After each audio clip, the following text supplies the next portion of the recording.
교회 다니는 사람들에게 매우 익숙한 이야기입니다. 거의 매주 듣는 이야기입니다. 하지만 익숙하다고 해서 다 믿는 것은 아닙니다. 악한 마귀의 전략 중에 하나가 뭐냐면 처음에는 교회를 다니지 못하게 만듭니다. 하지만 그럼에도 불구하고 굳이 교회를 다닌다고 한다면 믿음 없이 그냥 다니도록 만들려고 합니다.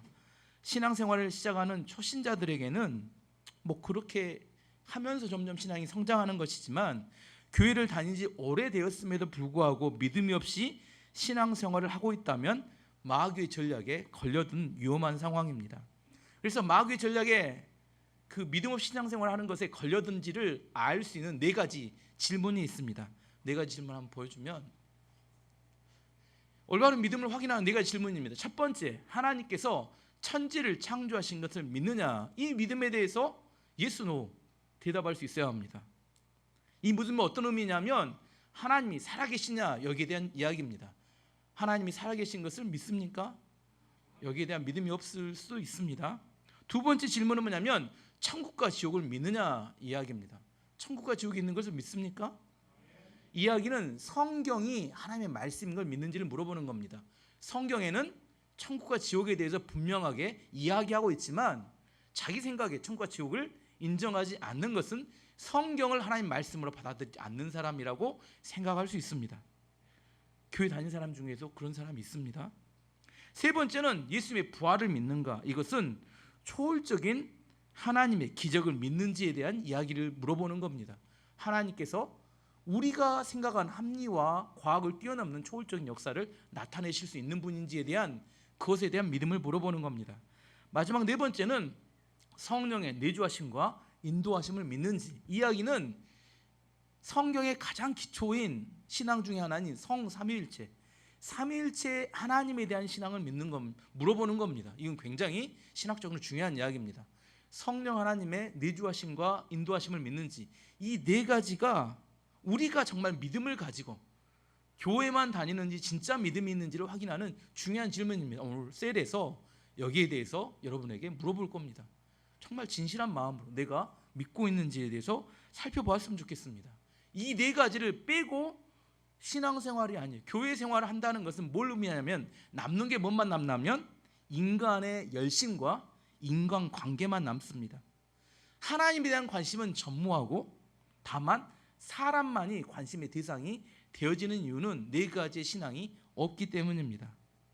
오늘 보면 내가 왜 이것을 전에 이렇게 먼저 이야기하고 하냐면 오늘은 예수님의 부활에 대한 이야기를 하려고 하기 때문입니다. 오늘 예수님의 부활에 대한 믿음이 혹시 없으신 분들은 오늘 간절한 마음으로 기도하는 마음으로 믿음이 생기도록 기도하시면서 설교를 들었으면 좋겠습니다. 믿음이 있는 분들은 더 예수님의 부활에 대한 확고한 믿음을 갖기를 원합니다. 예수님의 부활의 메시지의 핵심은 뭐냐면 예수님의 부활이 사실이냐 아니냐 이걸 따지는 것이 아닙니다. 악한 마귀는 성도들을 헷갈리게 만들도록 하기 위해서 예수님의 부활이 사실이냐 아니냐를 가지고 논쟁하도록 만들어버립니다. 이 논쟁을 나중에 하고 나면 뭐만 남냐면 공허함만 남습니다. 이 논쟁은 악한 마귀의 게임에 걸려든 겁니다. 왜냐하면 첫 번째 질문이었던 천지를 창조하신 하나님을 믿는다는 것은 죽은 사람을 살리는 것은 아무것도 문제가 되지 않습니다. 이것은 천지를 창조하신 하나님을 믿느냐 아니냐의 문제를 다루면 하나님께서 천지를 창조하셨는데 죽은 사람을 살릴 수 없다면 그건 하나님이 아닙니다. 그렇기 때문에 부활이 사실이 아니냐의 논쟁은 하나님을 믿느냐 마느냐의 문제이지 이걸 가지고 논쟁하는 것은 의미가 없습니다. 이것은 부활이 사실이냐 아니냐의 논쟁은 믿는 자들의 논쟁이 아니라 불신자들이 이렇게 고민일 수는 있습니다. 중요한 것은 사실이 아니라 메시지입니다. 제가 몇 가지 예를 들어보면 지난주에 드라마 우영우에서 이렇게 그 연기했던 박은빈이라는 배우는 연기를 아주 잘합니다. 그렇죠? 연기를 보면 이 사실입니다. 이 사실은 우리에게 아무런 감동을 주지 못합니다. 그런데 이 박은빈이라는 배우가 나를 사랑한다고 고백을 해요. 그럼 이건 메시지입니다. 메시지를 들으면 사람은 감동합니다. 다른 걸로 삼성의 이재용 부회장님이 부자입니다. 엄청난 재벌이에요. 이건 사실이에요. 하지만 이 사실이 나에게 감동을 주지는 않습니다.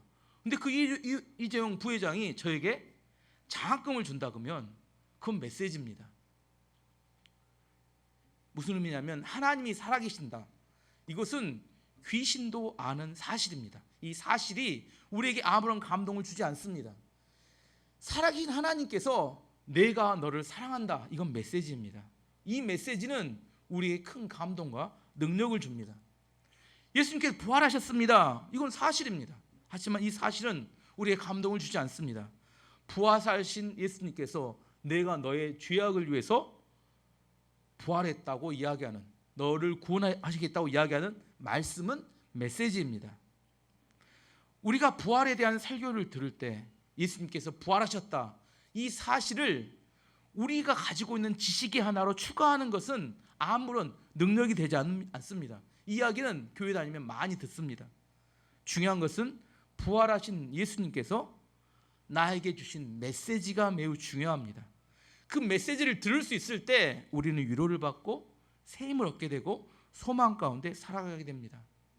솔로몬이 전도서에 이런 이야기를 썼습니다. 전도서 12장 12절 13절 말씀 보면, 내 아들아 또 이것으로부터 경계를 받으라.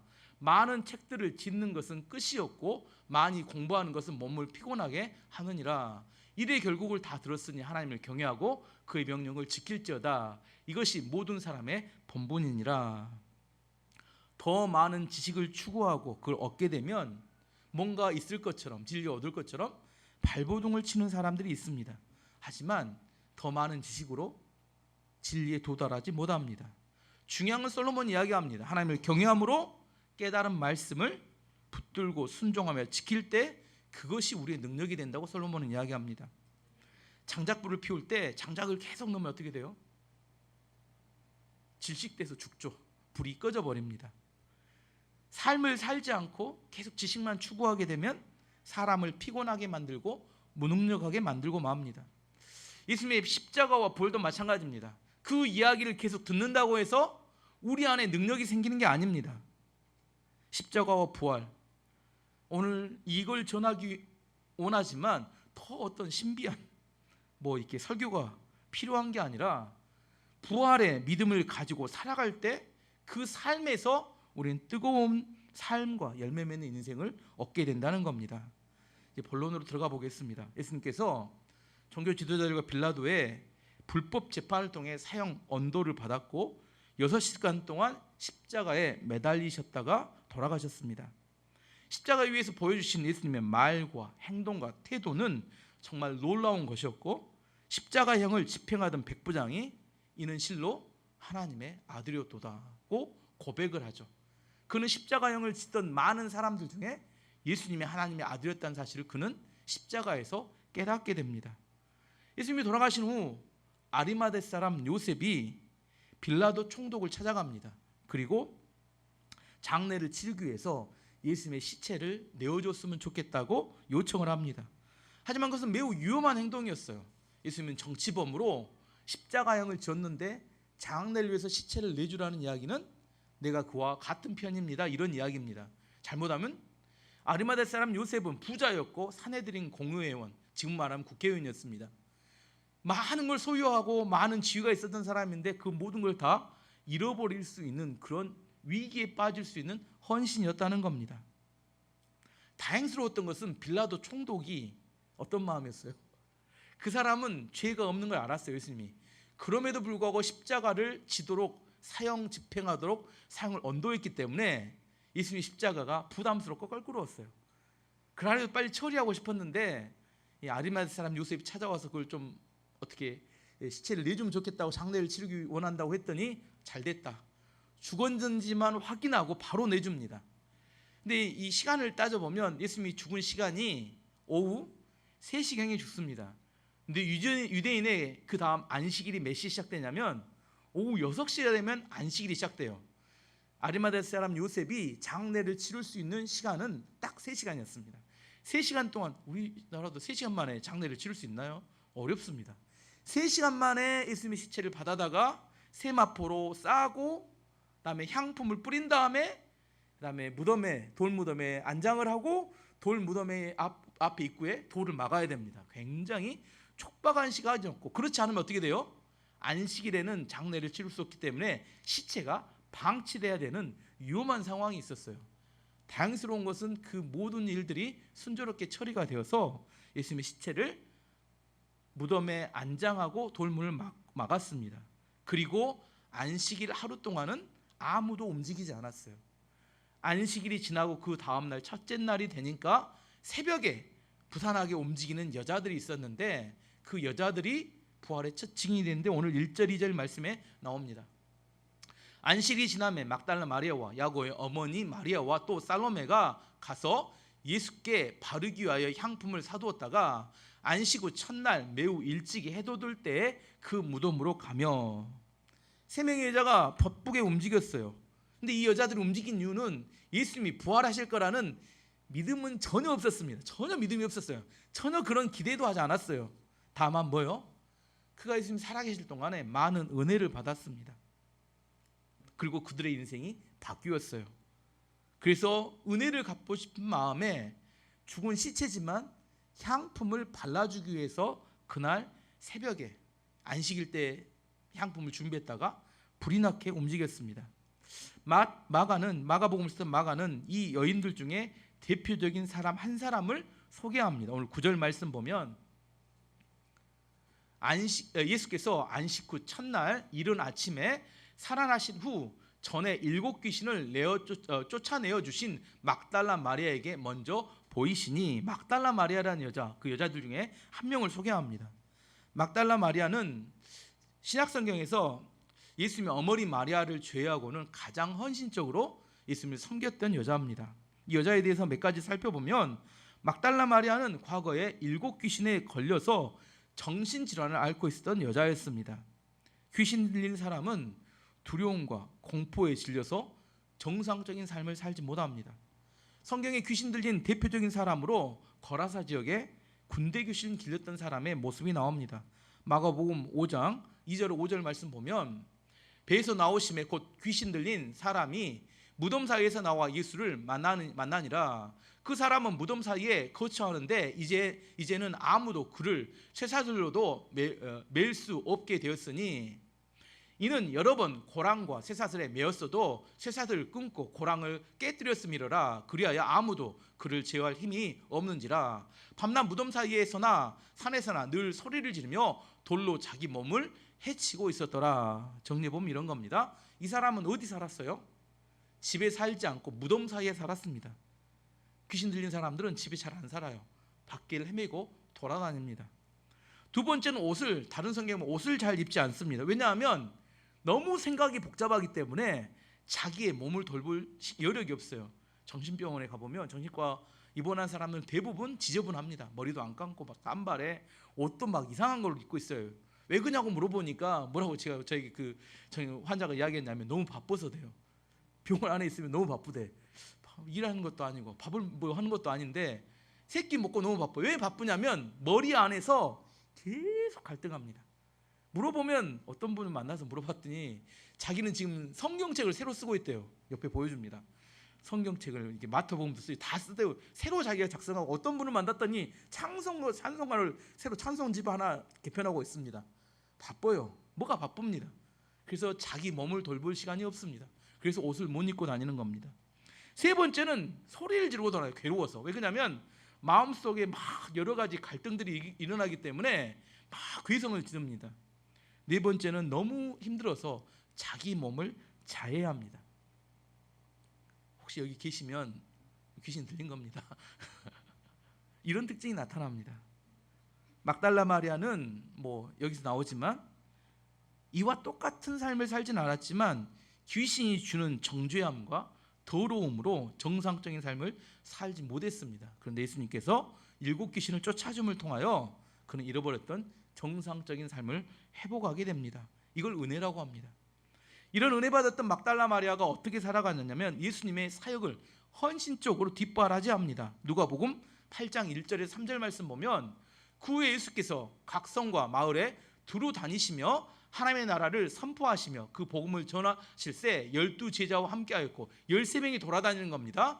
또한 악귀를 쫓아내신과 병 고침을 받은 어떤 여자들 곧 7 귀신이 나간 자 막달라인이라 하는 마리아와 헤로스 청지기 구사의 아내 요한나와 수산나와 다른 여자들과 함께하여 자기들의 소유로 그들을 섬기더라. 13명이 사역을 하러 돌아다니는데 13명이 돌아다니면 뭐가 필요해요? 하루 식비만 해도 하루 3끼 먹어야 되잖아요. 5,000원 계산했더니 하루 20만 원. 그리고 여러 가지 부대 비용이 필요한데 그 많은 부대 비용은 어떻게 했을까요? 뭐 맨날 밥 먹을 때 오병이어처럼 막 기적으로 막 먹고 그렇게 사셨을까요? 그렇게 했다고 성경은 이야기하지 않습니다. 아까 말했던 은혜 받고 변화됐던 여인들이 뒤에서 예수님의 그 사역팀이죠.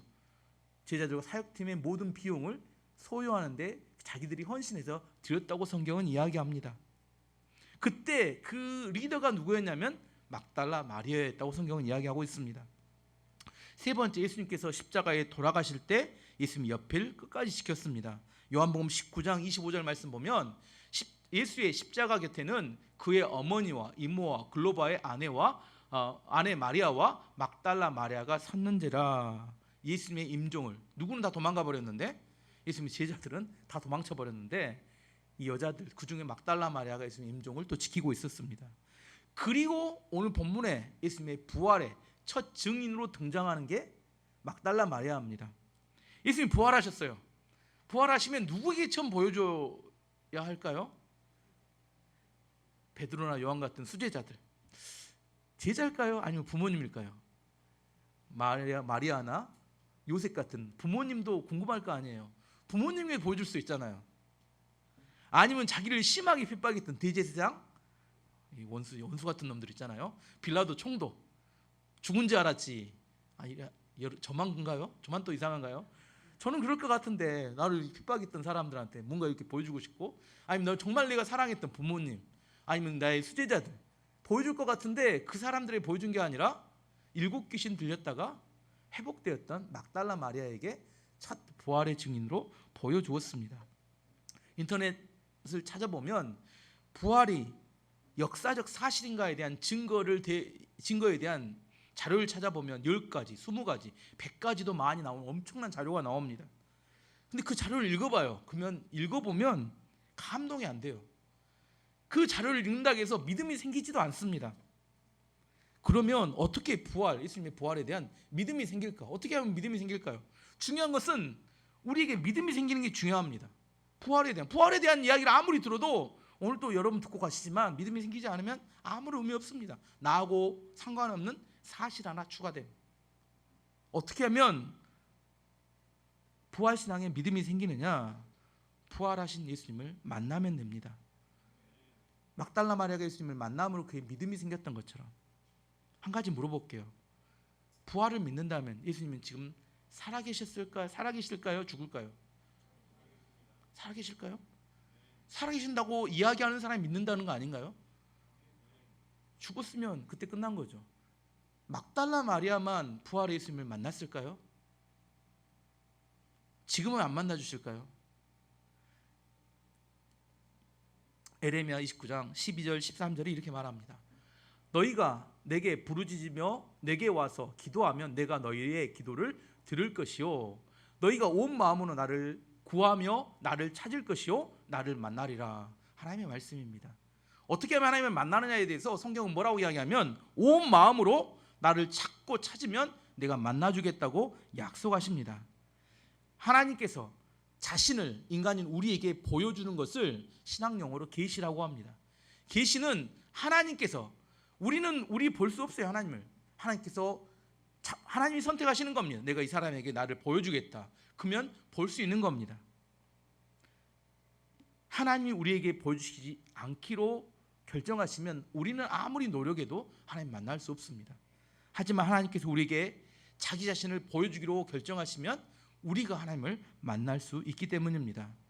하여튼 부활의 새벽에 예수님을 사랑하기 때문에 믿음이 아니라 헌신했던 여자들이 부활의 첫 증인이 되는 은혜가 주어졌습니다.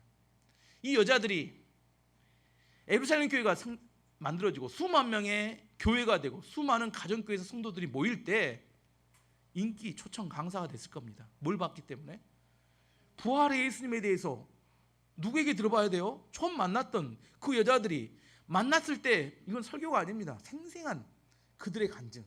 내가 그날 새벽에 뭐요? 무덤에 찾아갔을 때 그때요 해가 뜰라 말라, 뜰지 안 뜰지 지금 약간 애매한 상황에서 그때 느낌은 어떻고 뭐 바람은 얼마나 불었으며 그때 감정은 어땠는데 들어갔을 때 예수님 무덤에 예수님이 없을 때 그때 느낌은 어땠고 천사를 만났을 때 그 기분은 어땠고 집에 갔을 때 혼자 있었는데 예수님이 찾아왔을 때 그 모양과 느낌, 그걸 생생하게 전달하는 부활의 증인으로 쓰임을 받게 됩니다. 어떻게 부활의 증인이 될 수 있어요? 예수님을 만나면 부활의 증인이 될 수 있는 겁니다. 노력한다고 되는 게 아니라 예수님을 인격적으로 만나고 부활하신 예수님을 만나면 그 부활의 증인의 삶을 살 수 있게 되는 겁니다. 예수님께서 부활하신 이후에 많은 사람을 만나주셨어요. 고린도전서 15장 3절에서 8절까지는 어떤 사람이 만났는지를 설명합니다. 내가 받은 것을 먼저 너에게 전하였노니 이는 성경대로 그리스도께서 우리 죄를 위하여 죽으시고 장사치는 바 되었다가 성경대로 삶과 같이 살아나사 기바는 베드로입니다. 베드로에게 보이시고 후에 12 제자에게와 보이신 사람입니다. 그 후에 500개의 형제에게 일시에 보이셨나니 그 중에 지금까지 대다수는 살아있고 어떤 사람은 잠들었으며 500명이 보였는데 그 사람 많이 살아있는데 안 믿어지면 500명 만나봐, 그런 이야기입니다. 그 후에 야고보에게도 보이셨으며 그 후에 모든 사도에게와 맨 나중에 만삭되지 못하여 난 자 같은 내게도, 바울을 이야기합니다. 보이셨느니라. 예수님이, 부활하신 예수님이 얼마나 많은 사람에게 자신을 보여줬는지에 대한 이야기를 하고 있습니다. 이렇게 부활을 하신 예수님을 만난 사람들에게 가장 기분 나쁜 이야기는 뭐냐면, 어떻게 죽은 예수님이 살아나겠어, 그냥 착하게 살라고 그냥 해주는 이야기겠지, 이렇게 이야기하는 되게 기분 나쁜 이야기입니다. 기독교의 복음이 착하게 살고 편하게 살라고 하는 거짓말 아니냐, 이렇게 이야기하는 이야기이기 때문입니다. 예수님께서는 가난한 사람들, 병든 자들, 귀신 들린 사람에게는 사랑으로 대하셨습니다. 하지만 예수님께서 엄격하게 책망하며 대하시는 사람들이 있었는데 그 사람들은 성전의 종교 지도자들이었습니다. 왜냐하면 그들은 비슷한 가짜이기 때문입니다. 진짜 가짜는 위험하지 않아요. 누구나 다 구분하기 때문에. 근데 비슷한 가짜는 매우 위험합니다. 미국의 목사님인 존 메가더 목사님이 쓴 책 이름이 아까 제목입니다. 친절한 척하지 않는 예수라는 제목이 책입니다. 그 책은 이렇게 이야기합니다. 세상 사람들이 기독교를 길들인다는 거예요. 나이스한 방향으로 길들인다는 겁니다. 친절해야 된다, 착해야 된다, 심한 말을 하면 안 된다, 무조건 잘해줘야 된다, 기독교에 대해서 이렇게 말한다는 겁니다. 하지만 그 책은 이야기합니다. 양떼를 해치고 잡아먹는 늑대에게까지도 친절해야 하는가, 이렇게 물어봅니다. 예수님께서는 영혼을 파괴하고 진리를 왜곡하는 종교 지도자들 향하여 단호하게 대처하셨습니다. 독사의 자식들아, 회칠한 무덤아, 그들의 딱딱한 마음을 깨뜨리기 위해서 단호하게 말씀하셨습니다. 심지어 사도 바울은 이 가짜 복음을 전하는 거짓 교사들 향하여 저주를 선포했습니다. 갈라디아서 1장 8절 말씀 보면, 그러나 우리나 혹은 하늘로부터 온 천사라도 우리가 너에게 전한 복음 외에 다른 복음을 전하면 저주를 받을지어다고 선포하셨습니다. 진짜 복음을 깨달은 사람은 진리의 문제에 타협하지 않습니다. 기독교는 무조건 친절해야 된다, 이렇게 가르치지 않습니다. 영혼을 죽이고 신앙을 무너뜨리는 사람에 대하여 단호하게 대처할 수 있어야 합니다. 가짜 복음을 가졌던 바리새인과 종교 지도자들이 진짜 복음을 가졌던 예수님을 십자가에 못 박아 죽였습니다. 잘 생각해 보세요. 불신자들이 종교적으로 관련 없는 사람이 예수님을 죽인 게 아니라 가짜 복음을 가졌던 사람들이 진짜 복음을 가진 예수님을 죽인 겁니다. 지금도 마찬가지입니다. 가짜 복음을 가진 사람들이 진짜 복음을 가진 사람들을 자기의 유익을 위해서 가만두지 않습니다. 긍정의 힘, 웃으면 복이 온다, 지성이면 감천이다, 이건 인본주의적인 생각이지 성경의 가르침이 아닙니다. 성경은 예수님의 십자가의 죽음과 부활만이 우리를 살릴 수 있는 유일한 방편임을 이야기합니다. 부활하신 예수님께서 제자를 향하여 명령하십니다. 15절 말씀이 뭐라고 하시냐면, 15절에 또 이르시되 너희는 온 천하에 다니며 만민에게 복음을 전파하라. 이 복음은 예수님의 십자가의 죽음과 부활을 의미합니다. 오늘 제가 설교를 시작할 때 부활에 대한 메시지를 전할 때 사실이 아니라 뭐가 중요하다겠어요? 메시지가 중요하다고 알려드렸습니다. 부활하신 예수님께서 우리에게 전하시는 메시지가 과연 그러면 무엇일까? 이게 중요합니다. 부활 사실은 누구나 안다니까요. 무덤의 자리에서 떠나라. 무덤의 자리에서 일어나야 된다는 게 오늘 전하는 부활의 메시지입니다. 계속 죽음의 자리에 머물러서는 안 된다는 겁니다. 무덤에 꽃을 꽂아놓고 무덤을 아름답게 꾸민다고 해서 아름답지 않습니다. 무덤은 버리고 떠나야 합니다. 걱정, 근심, 두려움, 실패, 좌절, 낙심, 시기, 질투, 탐욕, 정욕, 도박, 중독, 자살, 이게 우리를 죽음으로 이끌어가는 것들입니다. 이거에서 떨쳐 떠나야 합니다. 하지만 이것이 매우 쉽지 않습니다. 우리의 힘으로 벗어날 수 없습니다. 부활의 생명의 능력이 우리로 하여금 벗어나게 해줍니다. 떠나지 못하면 죽습니다. 안타깝지만 광야의 이스라엘 백성들이 죽었던 것처럼 부활의 생명을 의지해서 우리가 그것을 떠나야 구원을 받을 수 있습니다. 그 이야기를 16절 말씀에 합니다. 믿고, 이 믿는다는 건 뭘 믿는다는 거냐면 예수님의 부활을 믿는 겁니다. 믿고 세례를 받는 사람은 구원을 받을 것이요 믿지 않는 사람은 정죄를 받으리라. 성경이 분명히 이야기합니다. 예수 그리스도의 부활에 대한 이야기를 믿고 세례를 받는 사람은 구원을 받지만 믿지 않는 자는 정죄받아 심판을 받게 된다고 성경은 말합니다. 그러면 마지막 주제입니다. 어떻게 그럼 우리는 무덤의 자리에서 벗어날 수 있을 것인가? 세 가지를 이야기합니다. 간단하게. 첫 번째, 예수님의 부활을 믿어야 합니다. 뭐 해야 한다고요? 오늘 여러분 간절히 기도하셔야 합니다. 예수님의 부활이 믿어져야 합니다. 예수님의 부활을 믿어야 합니다. 두 번째는 떠나기를 원한다고 믿음의 고백을 해야 합니다. 뭐 해야 돼요? 두 번째, 주님, 제가 그 무덤의 자리를 떠나기 원합니다. 입술을 벌려 고백해야 합니다. 예수님께서 여리고의 맹인인 바디메오에게 물어보셨습니다. 마가복음 10장 15절 51절에 뭐라고 물어보시냐면 예수께서 말씀하여 이르시되 내게 무엇을 하여 주기를 원하느냐? 맹인이 이르되 선생님이여 보기를 원하나이다. 자 보세요. 눈이 안 보여요. 눈이 안 보이는 사람이 예수님을 찾아왔어요. 왜 왔을까요? 왜 왔어요? 보고 싶어서 온 거 아니에요? 근데 딱 물어보면 입을 딱 찢어야 되나? 왜 입을 찢어야 돼요? 아니 눈이 없는 사람이, 눈 안 보이는 사람이 왔으면 원하는 게 뭐예요? 보기를 원하는데 예수님이 물어봐요. 뭘 하기를 원하느냐? 보기를 원하나이다. 왜 예수님이 물어봤을까요? 입술의 고백을 듣기를 원하는 겁니다. 우리 안에 뻔하다고 생각할 수 있겠지만 우리 안에 정말 우리가 원하는 게 무엇인지를 입술을 벌려서 고백해야 합니다. 내가 무엇을 보기를 원하느냐? 내가 정말로 무덤의 자리를 떠나기 원하느냐? 이렇게 예수님이 물어보시면 뭐라고 해야 돼요? Yes. 간절히 주님, 제가 떠나기를 원합니다. 왜 그래요? 사실은 그 무덤의 자리는 내가 좋아하는 자리거든요. 내가 좋아한다니까요. 그 탐욕을 내가 좋아해요. 그 정욕을 제가 좋아한다니까요. 그 도박을 제가 좋아해요. 그 근심 걱정을 내가 좋아한다니까요. 내가 떠나고 싶지 않은 겁니다. 떠나기 원하지 않는데 떠날 수는 없어요.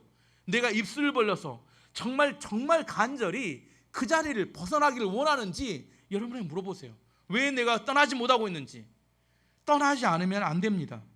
정말 간절한 마음으로 주님 앞에, 주님, 제가 그 자리를 떠나기 원합니다. 고백하는 고백이 두 번째입니다. 세 번째는 예수님의 명령에 순종해야 합니다. 요한복음 9장에는 예루살렘의 맹인이 예수님께 치유받는 과정이 나오는데 예수님께서 눈에 진흙을 바르시면서 말씀하십니다. 실로암으로 가서 내 눈을 씻어라. 요한복음 9장 6절 7절 말씀 보면 이 말씀을 하시고 땅에 침을 뱉어 진흙을 이겨 그의 눈에 바르시고 이르시되 실로암 못에 가서 씻으라 하시니 가서 씻고 밝은 눈으로 왔더라. 기도 후에 하나님께서 우리 가운데 말씀하십니다. 그때 뭐라고요? 말씀하시면 순종해야 합니다. 마지막 세 번째가 아람의 나아만 장군이 문둥병이 걸려서 엘리사 선지자를 찾아갈 때 요단강에 가서 7번 목욕하라는 말씀을 듣습니다.